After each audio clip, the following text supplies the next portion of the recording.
one of the major reasons why I picked up this particular lens will have to be the price. Okay, so at the point of shooting this video, prices on these lenses are cheap. I mean, if you check on eBay, you can even pick one. I think last time the least I saw one going for was around $250 to $300, somewhere there. It all depends on the condition that the lens is in before you get your hands on. So I feel like it's very cheap and it does the job. I mean, 17 to 40.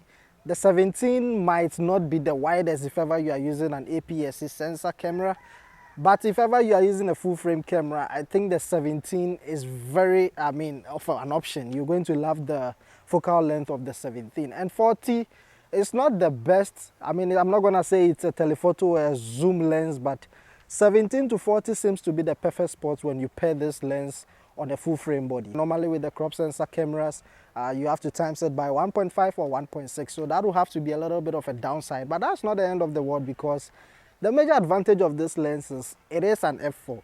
Well, someone might say f4 is very bad in low lights. I mean, I need 1.8, I need 2.8. Calm down, chill, all right? So remember, f4 does not produce enough bokeh, or it's not gonna be perfect in low lights, but trust me, when you put this lens on a full frame camera, especially with this particular camera here, you do get some awesome results. I mean, remember, this is it's got the dual native ISO and f4. Even if you zoom all the way out or you zoom in, it does not change the aperture. The aperture stays consistent. So whether you zoom in or out, f-stop becomes permanent. So it does not change based on how you zoom or how you zoom in and out. And that happens to serve a great purpose, especially for the type of work that I do with this particular lens. But that's not all, okay? This lens here, it's a lens that was produced in 2003. Sometimes I get to think, okay, how did they manage to implement all this nice technology on this lens back then? Well, first thing that I would like to say is it's got the ultrasonic motors on the lens. So it is a bit loud, but not as loud as some of the lenses in the markets. Let me put it to the test right now. So let's see what we get.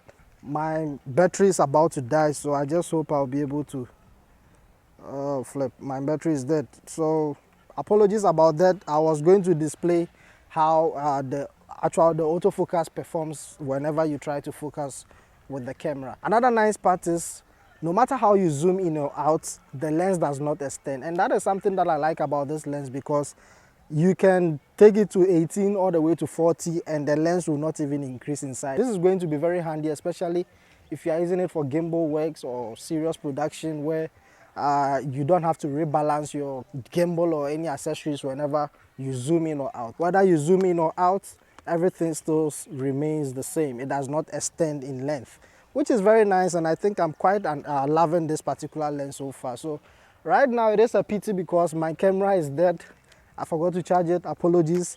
So I was unable to, show you guys how the autofocus perform. But that's not the end of the world. I'm gonna get inside, I'm gonna charge it up, and I'll try to show you guys a demonstration with the autofocus when I get inside. I guess that will even be perfect because you will not hear much background noise as at now. If someone is watching this video, maybe the person would like to know if this lens can still hold up in today's standard. And I will say, it will all depends on what you want to do with this lens. I'm not gonna say, hey, go for it. It's a nice lens. It is this, it is that. Nope. But maybe with the type of work you do, it might be perfect for you, or maybe it might not be perfect for the type of work you do. If you're someone that uses an APS-C camera, then I would suggest maybe you look for something else. But if you're using a full frame, I guess it's going to do the job. Your camera should have at least an in-body image stabilization in the camera, because this particular lens does not have IBIS on the lens. So if you are using it for handheld work, it's going to be a bit shaky here and there. So that's something that you guys need to take into consideration. And before I go, this lens is also weather sealed. So in case you want to know, it is weather sealed. And if you look at the back here, you can see some elements at the back. I'm not sure what's going on, but it looks like they actually made this implementation in order to be able to use some filters on it. Yeah, I'm not sure what this is, but if ever you have an idea, please list it in the comment section, because at this point it doesn't seem quite right. But I think this is where you place your filters. I'm not quite sure what type of filters it is, but if ever you have an idea, Listed in the comment section. With regards to the autofocus system on this lens and how the noise is, I think it's actually not bad compared to other lenses that I've used in the past. So I think if you are using this lens on a camera body, the only time that you might be able to pick up the noise is when you pair it maybe with a shotgun on top of the camera. But if you are using a microphone system like this particular one on my chest, I think you can barely hear the sound that comes from the lens. Like now the camera is on, so let's try to see if you guys will hear the sound.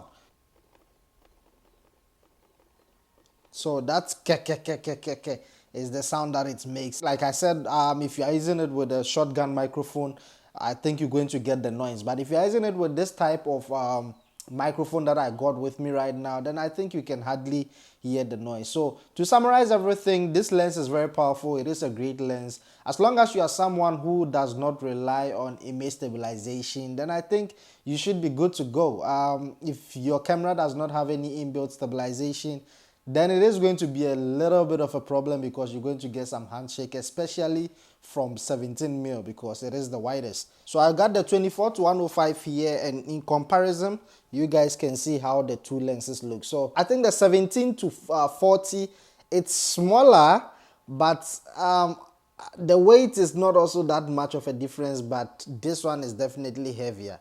And the worst thing is, when you zoom this one all the way, it goes all the, let me try and show you guys, it goes like that. Yeah, that's something that I hate. But with this one, once you zoom in or out, it stays the same, it stays consistent, so there's no zoom in or out thing. That's something that I love about this particular lens. So here is overview of the two lenses, the 17-40 and then the 24-1. Whoa, man, this thing is actually heavy, eh? Can feel my arms. So yeah, if you have any questions based on this particular lens, do not forget, drop it in the comment section. I'm more than willing to answer everything that you guys ask.